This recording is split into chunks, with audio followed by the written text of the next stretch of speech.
تو اس میں یہ کہ میں نے کہا تھا NFC وارڈ میں پھٹا پڑے گا، 18ویں ترمیم پہ پھٹا پڑے گا، تو وہ بھی، لیکن اس پہ بھی میں کہہ رہا ہوں کہ یہاں بھی مفاہمتی پالیسی کام آئے گی، وزیر اعظم کی اور صدر کی، اور یہ بھی نکل جائے گا۔ لیکن بحث زور شور انجو ہوگا جہاں سویرے پتہ نہیں حکومت ٹوٹنے لگی، اور کوئی لوگوں نے تو کہہ چکے جناب مارش اللہ کی تیاری، مارش اللہ لگ جائے، لیکن نہیں پاجی، کچھ نہیں ہونا، یہ یاد رکھیے گا۔ مسودہ ذمہ داروں کے پاس موجود ہے، یعنی یہ ذمہ دار جو حکومتی اتحادی ان لوگوں کے پاس موجود ہے، عام کیوں نہیں، منظر عام پہ کیوں نہیں آیا؟ تو منظر عام پہ اس لیے نہیں آیا کہ پاجی سوشل بریگیڈ جو ہے نا وہ بڑا فاسٹ ہے، اور سوشل بریگیڈ سے بچانے کے لیے کہ اس کی نظر نہ لگ جائے اسے چھپا کے رکھا گیا، اہم لوگوں کو دے دیا گیا، موجود تیار ہے، سب کچھ ہے، اس میں ساری چیزیں۔ آئینی عدالت بنے گی، پیپلز پارٹی بھی اس میں راضی ہے، پرانی بات ہے، اور پہلے بھی آئینی عدالت پہ زور لگ رہا تھا، لیکن مولانا صاحب نے مفاہمتی پالیسی میں PTI کو ساتھ ملانے کی کوشش کی تھی 26ویں ترمیم پر۔ وہ یہی کہہ رہے ہیں کہ 1 مہینہ اس میں لگا تھا، 28ویں ترمیم میں زیادہ ٹائم لگا تھا کیونکہ وہ بڑے معاملات تھے، اور اس میں بھی ٹائم لگے گا، پہلے اسے مسودے کو سامنے آنے دیں۔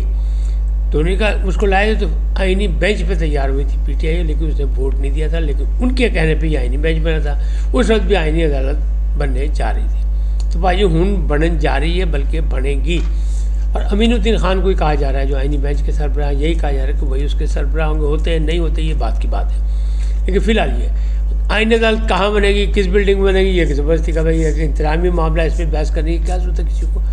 اگر آئین میں تبدیلی ہو گئی، بنانے کا اعلان ہو گیا، منظوری ہوگی پارلیمنٹ سے، سینٹ سے، قومی اسمبلی سے، تو خود یہ حکومت جو ہے انتظامات بھی کر لے گی۔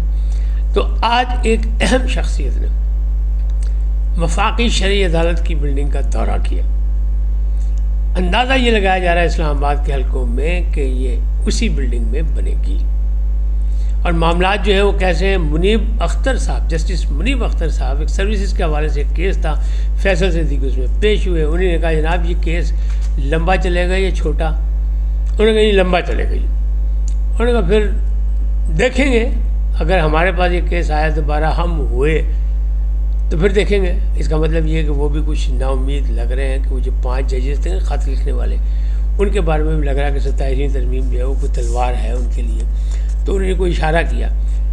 فیصل صدیقی نے کہا چلیں کوئی بات نہیں، 7 والی عمارت میں چلے جائیں گے، تو وہ اشارہ کر رہے تھے شرعی عدالت کی طرف، لیکن دوسری جانب سے اشارہ ہوا کہ شاید اس سے بھی 7 والی یعنی وزیر اعظم کی طرف دیکھیں، وزیر اعظم سیکرٹری کی طرف نگاہ مارے۔ بہرحال یہ اشاروں کے نام میں بات ہوتی ہے، لیکن وفاقی شرعی عدالت کی جو بلڈنگ ہے اس کی بات ہو رہی ہے۔ ایک اور ثبوت ملا، وہ یہ ملا کہ اسلام آباد ہائی کورٹ کا جو فلور نمبر 3 ہے اس کی صفائی ستھرائی ہو رہی، وہاں پہ کوئی تزئین و آرائش ہو رہی تھی، تو کسی نے صحافی نے ذمہ دار کے کان میں آواز دے کے پوچھا بھائی یہ کیوں ہو رہا ہے؟ اس نے کہا یہاں وفاقی شرعی عدالت آ رہی، تو کام تو وہ کیا کہ آئینی عدالت کہاں بنے گی، یہ سب کچھ تیاری ہیں۔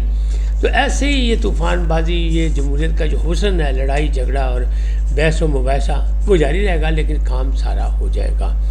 اب بات کرتے ہیں کہ اینکر، بڑے اینکر کا 19 سالہ جو اس کی رفاقت تھی وہ 2 منٹ میں ختم ہوگی۔ وہ کون ہے؟ یہ ہیں جناب جاوید چودھری صاحب، ایکسپریس نیوز پہ تھے، ایکسپریس میں کالم بھی لکھتے تھے، یعنی اخبار میں۔ ان کو 2 منٹ میں فارغ کیا گیا، کیسے؟ بڑے شریفانہ انداز میں۔ جاوید صاحب خود کہہ رہے ہیں کہ مجھے کوئی اعتراض نہیں ہے، ان کا استحقاق ہے، انہیں نہیں رکھنا تو فارغ کر دیا، کوئی بات نہیں، میرا کوئی مسائل نہیں ہے۔ اب لوگ جو مرضی انداز لگا کہ جی میں نے کوئی پیسے مانگ لیے، وہ کہتے ہیں نا میری آج تک کبھی ہوئی نہیں، جو نہیں دیا ٹھیک ہے، جو پہلے دن سے دیا وہ دیا، میں نے کبھی بڑھانے کی بات نہیں کی، جب کٹوتی ہوئی سب کی تو میری بھی کٹوتی ہوئی، میں نے کوئی بات نہیں کی، میں نے آج بھی بات نہیں کی، لیکن 2 منٹ میں جو مجھے فارغ جس انداز میں کیا گیا وہ مجھے بڑا، اس لیے کہ جس آدمی کا میں سب سے زیادہ وہاں احترام کرتا تھا وہ اعجاز الحق صاحب تھے، سینئر ہیں، CEO ہیں، وہ آئے میرے کمرے میں، انہیں بڑی باتیں گفتگو کی، بڑے پیار محبت سے ماحول کو ٹھنڈا رکھا، اور پھر مجھے ایک برا سا پیغام یہ دیا کہ کہنے کہ یار میری ضرورت مجبوری ہے یا مجھے حکم ہوا ہے تو یہ میں آپ تک پہنچا دوں پیغام کہ یہ 2 پروگرام آپ کے رہ گئے وہ کر لیں، اس کے بعد آپ۔ انہوں نے کہا ٹھیک ہے، کہتے میں نے بھی نہیں پوچھا کہ بھئی کیا ہوا کیا نہیں ہوا۔ وہ کہتے لکھانی صاحب سے تو میری ملاقات بھی 5 سال سے نہیں ہوئی، کہنے کہ یہ بھی معاملات ہے، کوئی ایسی بات نہیں ہے، کہتے مجھے کوئی فرق نہیں، اب جو لوگ باتیں کر رہے ہیں وہ جا کے ایکسپریس اور ایکسپریس کے انتظام میں سے پوچھیں کہ کیا ہوا کیا نہیں ہوا، لیکن چونکہ مجھے پیغام ملا تو میرا بنتا تھا ایک پرانی رفاقت تھی، میرا ایک بہت اچھا تعلق تھا. لکھانی صاحب نے مجھ پر اعتماد کر کے مجھے پروگرام بھی دیا، مجھے اچھا کالم نویس کیا، جیسے انہوں نے انٹروڈیوس لے کے آئے، جنگ میں سے توڑ کے لائے، ایک بڑے اخبار سے لے کے آئے، تو اس کا مطلب میرا کچھ تھا. تو مجھے کوئی نہیں، وہ کہتے ہیں میں کوئی بات نہیں، میں جدوجہد کا قائل ہوں. پھر انہوں نے اپنی پوری کہانی بھی سنائی، تو وہ یہاں تو نہیں سنائی جا سکتی، لیکن کہانی ان کی بڑی دلچسپ ہے اور بڑی ان کی جدوجہد ہے، اس کے حوالے سے انہوں نے بات کی. اور بہت سو کو ان چیزوں کا نہیں پتہ ہوگا جو انہوں نے انکشافات کیے. بہرحال ان کو کہتے ہیں کہ اگر مجھے کوئی ادارہ بنانا ہوا، یہ میں نے بنا لیا، اور کوئی اس دن ڈائریکٹ یہ کہہ دیا نا کہ ایلون مسک جو ہے وہ میری مدد کو کر دے، یا ٹرمپ صاحب کو میرے پہ کوئی پیار آ جائے اور مجھے کچھ لمبے چوڑے پیسے دے دیں تو میں کوئی ادارہ بناواں، تو اس میں جو بڑا ایک افسر رکھوں گا وہ اعجاز الحق کو ہی رکھوں گا، کیونکہ میرے وہ دل کے بہت قریب ہیں. تو یہ بھی انہیں کہہ دیا کہ نہیں، مجھے کوئی نہیں ہے. اب یہ معاملات جو ہیں کیا یہ چلتے رہتے ہیں. یہاں ذرا دیر سے آئے، 19 سال کے بعد آئے، لیکن کوئی بات نہیں، یہ سب کچھ چلتا ہے اداروں میں. ہم لوگ یہ سب کچھ مختلف اوقات میں بھگت چکے، اور جرنلسٹ جتنے بھی جو جینون جرنلسٹ جو پرانے، اب تو ماشاءاللہ لاٹ ہے، روزانہ کے ٹرک اترتے ہیں، روزانہ نئے سے نئے آتے ہیں، پیراشوٹر آتے ہیں، ہائی جیکر آتے ہیں، سب کچھ ہوتا ہے. وہ ایک الگ یہ طریقہ کار ماضی میں نہیں تھا. جو ماضی میں جو لوگ آئے ان کے ساتھ ایسے ہی ہوتا ہے، چاہے ان کی جو بھی خدمات ہو، انہیں ایسے ہی 2 منٹ میں اشارے کنارے سے کہہ دیا گیا، اور وہ اتنے رواداری کے اور برداشت کے مطلب پاسدار تھے کہ وہ چپ کر کے اٹھ کے چلے گئے. اور وہ کہہ رہے ہیں جاوید اپنا چودھری صاحب کہہ رہے ہیں کہ مجھے خوشی اس بات کی ہے کہ مجھے دوبارہ دفتر جانا نہیں پڑے گا، کوئی چیز میرا کوئی سامان کوئی چیز نہیں میرا وہاں کہ میں لینے جاؤں. کیونکہ وہ میں نے یہ بھی دیکھا ہے ایک سینئر آدمی کے ساتھ بڑے، وہ تنویر قریشی صاحب کا کوئی نام لے رہے تھے، تو وہ کہتے تھے کہ ان کے ساتھ یہ ہوا کہ جب وہ لینے چیزیں آئیں تو ان کو اندر نہیں آنے دیا، پھر میں لے کے گیا، پھر میں چیزیں دلائیں، وہ کہہ رہے نہیں جی نہیں لے جا سکتے، تو میری ضمانت پہ وہ چیزیں لے کے گئے. تو کہنے لگے شکر ہے وہ موقع مجھے نہیں ہوا. اب بات کرتے ہیں کہ جی مساجد میں کتے اور جنازے، یہ کی کہانی کیا ہے. سہیل آفریدی صاحب نے گزشتہ روز اپنے بانی کی طرح بڑک ماری تھی، اور انہوں نے کہا تھا ہم نے 10 جنازے اٹھائے اور مساجد میں ہمارے کتے باندھے گئے. تو جناب یہ 2012-13 کا واقعہ ہے، جب وہ 14 آنے والا تھا، 14 میں پھر دھرنا دیا تھا، جب ان کی بانی کی جو تھی تربیت شروع تھی، اور ان کے پیچھے جنرل مطلب باجوہ صاحب بھی تھے، فیض حمید صاحب بھی تھے، بلکہ راحیل شریف کا نام بھی لیا جاتا ہے کہ وہ سب تیاری کرا رہے تھے ان کو، تو پاشا صاحب بھی تھے، تو سب کچھ تیاری کر جب اس وقت کا واقعہ ہے. تو یہ کہاں کا واقعہ ہے؟ کتے کہاں باندھے گئے تھے؟ کتے کیا تھے؟ تو جو سوراخ رساں کتے ہوتے ہیں نا، جب کہیں بھی کوئی دہشت گردی کا واقعہ ہوتا ہے، کوئی حادثہ ہوتا ہے، تو وہاں ان کو لے جایا جاتا ہے. تو ان کتوں کی بات ہو رہی ہے. یہ واقعہ ہوا تھا باڑہ بازار کے قریب، ایک اسپیڈ بریکر بنا ہوا تھا کچھ فاصلے پر، اور وہاں جب ایک جیپ گزری تو وہ دھماکے سے اڑ گئی. اس میں کیپٹن اور ایک جوان بھی مارا گیا تھا.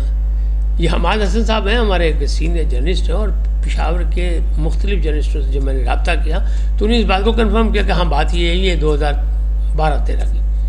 تو جب اس وقت یہ واقعہ ہوا تھا، اور اس کے بعد پھر وہ جو علاقے کو چیک کیا جاتا ہے، کہیں بھی حادثہ ہو تو ارد گرد سارا ماحول چیک کیا جاتا ہے. تو وہاں پہ ظاہر ہے ان کا روایتی جو آپ نے کے پی میں حجرے بھی ہوتے ہیں، مساجد بھی چھوٹی بڑی ہوتی ہیں، باقی بھی ہے. تو کسی مسجد کے اندر کتے نہیں گئے، نہ کہیں باندھے گئے. ہاں مساجد کے دروازے تک گئے، کیونکہ وہ دیکھ رہے تھے کیا ہے، اس لیے کہ اطلاعات بڑی خطرناک تھی. اطلاعات تو یہاں تک تھیں کہ کچھ قرآن مجید کے نسخوں کے اندر بھی بارودی رکھا گیا ہے کہ اگر تلاشی کے دوران ان کو دیکھا جائے تو وہ بھی کام دکھا دیں. تو اتنی مطلب برے معاملات تھے. تو وہاں پہ یہ معاملہ ہوا، تو اس کو آج انہوں نے یہ کہا کہ مساجد میں کتے باندھے گئے. تو ایسا ہوا نہیں. تو وہی بیانیہ، ایک مقبول بیانیہ بنانے کے لیے، لوگوں کو سوشل میڈیا پہ ایک مواد دینے کے لیے سارا کچھ جناب سہیل آفریدی صاحب نے کہا. اب دوسری بات جو کرتے ہیں کہ ہم نے 10 لاشیں اٹھائیں.